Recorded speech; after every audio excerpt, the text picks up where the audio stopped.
Hi hello brother, ఎలా ఉన్నారు అందరూ? మీలో ఎవరైనా సరే ఫస్ట్ టైం కన్నా కువైట్కి వెళ్ళి లైసెన్స్ తీసుకోవాలి, లేదంటే కన్నా కువైట్లో ఉండి లైసెన్స్ తీసుకోవాలి అంటే కన్నా ఇంత మునుపు వచ్చేసి చాలా చికాకు అయితే ఉండేది కదా. ఎవరైనా కానీ లైసెన్స్ తీసుకోవాలంటే ఏం చేయాలి?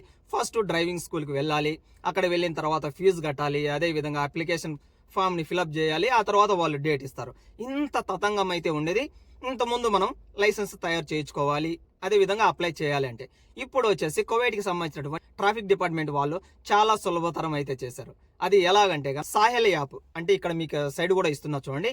ఈ యాప్ కన్నా మీ దగ్గర కన్నా ఉన్నది అనుకోండి, కువైట్ ట్రాఫిక్ సర్వీస్ అని చెప్పేసి మీరు సెర్చ్ కన్నా బటన్ నొక్కారు అనుకోండి, ఇక్కడ మీకు కింద కనిపిస్తున్నాయి చూడండి, 1 2 3 4 అంటే గదులు అయితే కనిపిస్తున్నాయి కదా. ఇక్కడ ఏదైతే 4వ గది ఉందో ఆ గదిలోనే ఉంటుందన్నమాట మీకు డ్రైవింగ్ టెస్ట్ అప్లికేషన్ అని చెప్పేసి. మీరు అక్కడ క్లిక్ చేశారనుకోండి, అక్కడ ఎటువంటి డ్రైవింగ్ లైసెన్స్ మీరు కోరుకుంటూ ఉన్నారు అంటే మీరు గేరుకు సంబంధించినటువంటి వెహికల్కి లైసెన్స్ కావాలా, లేకపోతే కన్నా ఆటోమేటిక్ లైసెన్స్ కావాలా, ప్రతి ఒక్కటి కూడా మీకు అక్కడైతే డీటెయిల్గా ఇస్తారు.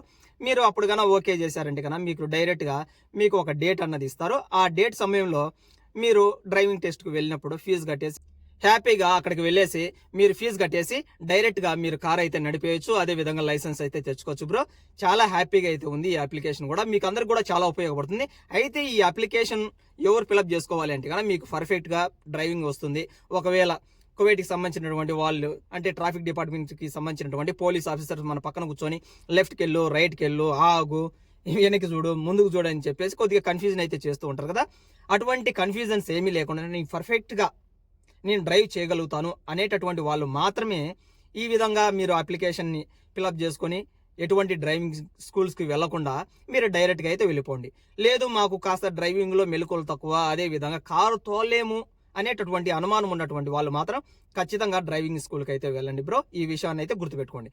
అంతేకాకుండా మీకు ఇంకొక విషయం కూడా చెప్తాను. మీలో ఎవరైనా సరే ఫస్ట్ టైం కన్నా లైసెన్స్ కన్నా తీసుకుంటూ ఉన్నా, లేదంటే కన్నా రినివల్ చేయించుకుంటూ ఉన్నా కూడా మీలో కూడా ఖచ్చితంగా బ్రో, నేను కూడా ఇంత మునుపు వచ్చేసి ఆటోమేటిక్ లైసెన్సే తీసుకున్నాను.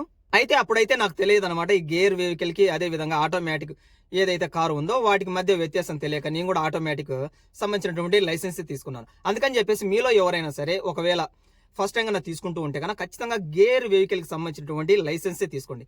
ఆటోమేటిక్ అయితే ఏంటి, గేర్ అయితే ఏంటి బ్రో, ఏముంది వ్యత్యాసం అంటే కన్నా మీలో ఎవరైనా సరే ఫర్ ఎగ్జాంపుల్కి వచ్చేసి ఒక 2 years తర్వాత కావచ్చు, లేదంటే కన్నా 1 year 3 years వాట్ అబౌట్ ఎన్ని సంవత్సరాల తర్వాత అయినా సరే మీరు ఒకవేళ బయటికి వెళ్ళాలి, స్కూల్ వ్యాన్స్కి సంబంధించినటువంటి మంచి వర్క్ దొరికింది, లేదంటే కన్నా లారీకి సంబంధించి ఏదైనా అంటే మినీ లారీలు ఉంటాయి కదా, టెంపో అంటారు కదా, అటువంటి వాటికి గన మీకు పని దొరికింది అనుకోండి, అటువంటి సమయంలో గేర్ లైసెన్స్ ఉన్నట్లయితే కన్నా మీకు బెనిఫిట్ అవుతుంది.